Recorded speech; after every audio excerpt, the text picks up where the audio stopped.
Friends, Raj ಜಾಬ್ಸ್ಗೆ ಸ್ವಾಗತ. Friends, Bengaluru ಗ್ರಾಮಾಂತರ ಜಿಲ್ಲೆಯ ಜಿಲ್ಲಾ ನ್ಯಾಯಾಲಯದಲ್ಲಿ ನೇಮಕಾತಿ ಹೊಸ ಸೂಚನೆ ಬಿಡುಗಡೆಯಾಗಿದೆ ನೋಡಿ. ಬೋತ್ ಮೇಲ್ ಆ್ಯಂಡ್ ಫಿಮೇಲ್, ಪುರುಷ ಮತ್ತು ಮಹಿಳಾ ಅಭ್ಯರ್ಥಿಗಳು ಇಬ್ಬರು ಅರ್ಜಿಗಳನ್ನು ಸಲ್ಲಿಸಬಹುದು. ಸಂಪೂರ್ಣವಾಗಿ ಕಾಯಂ ಉದ್ಯೋಗಗಳಾಗಿರ್ತವೆ.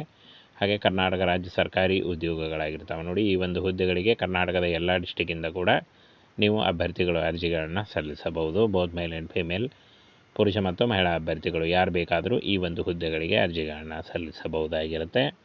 ಇನ್ನು ಈ ಒಂದು ಹುದ್ದೆಗಳಿಗೆ ಸಂಬಂಧಪಟ್ಟಂತೆ ಶೈಕ್ಷಣಿಕ ಅರ್ಹತೆ, ಹಾಗೆ ಕರ್ತವ್ಯ ಸ್ಥಳ, ಶೈಕ್ಷಣಿಕ ಅರ್ಹತೆ ಮತ್ತು ವೇತನ, ಅರ್ಜಿ ಶುಲ್ಕ, ಹಾಗೆ ಯಾವ ರೀತಿಯಾಗಿ ಅರ್ಜಿಗಳನ್ನು ಸಲ್ಲಿಸಬೇಕು ಅನ್ನುವಂಥ ಸಂಪೂರ್ಣ ಮಾಹಿತಿ ಈ ವಿಡಿಯೋದಲ್ಲಿ ಇರುತ್ತೆ ನೋಡಿ.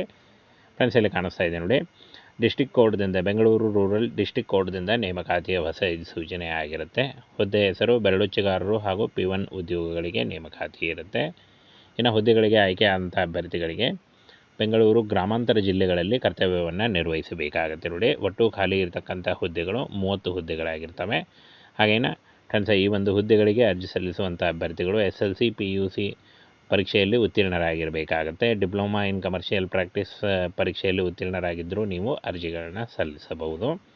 ಇನ್ನು ವಯೋಮಿತಿಯನ್ನು ನೋಡೋದಾದರೆ ಸಾಮಾನ್ಯ ಅಭ್ಯರ್ಥಿಗಳಿಗೆ 18ರಿಂದ 38 ವರ್ಷ, ಹಾಗೂ ಪ್ರವರ್ಗ 2A 2B 3A 3B ಅಭ್ಯರ್ಥಿಗಳಿಗೆ ಗರಿಷ್ಠ 41 ವರ್ಷ, SC/ST ಪ್ರವರ್ಗ 1 ಅಭ್ಯರ್ಥಿಗಳಿಗೆ ಗರಿಷ್ಠ 43 ವರ್ಷದ ಒಳಗಿನವರು ಅರ್ಜಿಗಳನ್ನು ಸಲ್ಲಿಸಬಹುದಾಗಿರುತ್ತೆ.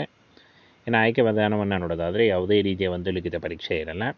ನಿಗದಿಪಡಿಸಿದ ವಿದ್ಯಾರ್ಹತೆಯ ಪರೀಕ್ಷೆಗಳಲ್ಲಿ ಪಡೆದ ಒಟ್ಟು ಅಂಕಗಳ ಶೇಕಡಾವಾರು, ಅರ್ಹತಾ ಪರೀಕ್ಷೆಯಲ್ಲಿ ಪಡೆದ ಅಂಕಗಳ ಶೇಕಡಾವಾರು ಮತ್ತು ಸಂದರ್ಶನದಲ್ಲಿ ಪಡೆದ ಅಂಕಗಳ ಎಲ್ಲವನ್ನು ನೋಡಿಕೊಂಡು, ಹಾಗೆ ಫ್ರೆಂಡ್ಸ್ ಸಂದರ್ಶನದಲ್ಲಿ ಪಡೆದ ಅಂಕಗಳನ್ನು ನೋಡಿಕೊಂಡು ಆಯ್ಕೆ ಪಟ್ಟಿಯನ್ನು ಸಿದ್ಧಪಡಿಸಿ ಆಯ್ಕೆ ಪ್ರಕ್ರಿಯೆಯನ್ನು ಮಾಡಲಾಗುತ್ತೆ ನೋಡಿ.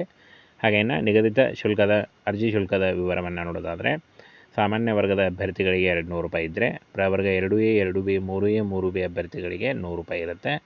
SC/ST ಅಭ್ಯರ್ಥಿಗಳಿಗೆ ಮತ್ತು ಪ್ರವರ್ಗ 1 ಅಭ್ಯರ್ಥಿಗಳಿಗೆ ಹಾಗೂ ಅಂಗವಿಕಲ ಅಭ್ಯರ್ಥಿಗಳಿಗೆ ಯಾವುದೇ ರೀತಿಯ ಒಂದು ಅರ್ಜಿ ಶುಲ್ಕ ಇರಲ್ಲ.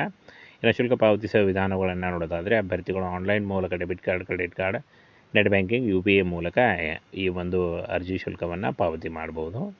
ಇನ್ನು ಅರ್ಜಿ ಸಲ್ಲಿಸಲು ನಿಗದಿಪಡಿಸಿರುವ ದಿನಾಂಕವನ್ನು ನೋಡೋದಾದರೆ ಇಲ್ಲಿ ನೋಡಿ, ಜನವರಿ 6, 2025 ಅರ್ಜಿ ಸಲ್ಲಿಸಲಿಕ್ಕೆ ಕೊನೆಯ ದಿನಾಂಕ ಆಗಿರುತ್ತೆ ನೋಡಿ. ಆಲ್ರೆಡಿ ಅರ್ಜಿ ಸಲ್ಲಿಕೆ ಶುರುವಾಗಿದೆ. ಈ ಒಂದು ಹುದ್ದೆಗಳಿಗೆ ಅರ್ಜಿ ಸಲ್ಲಿಸುವಾಗ ಆನ್ಲೈನ್ ಮೂಲಕ ನೀವು ಅಫಿಷಿಯಲ್ ವೆಬ್ಸೈಟ್ಗೆ ಭೇಟಿ ನೀಡಿ ನೀವು ಅರ್ಜಿಗಳನ್ನು ಸಲ್ಲಿಸಬಹುದು.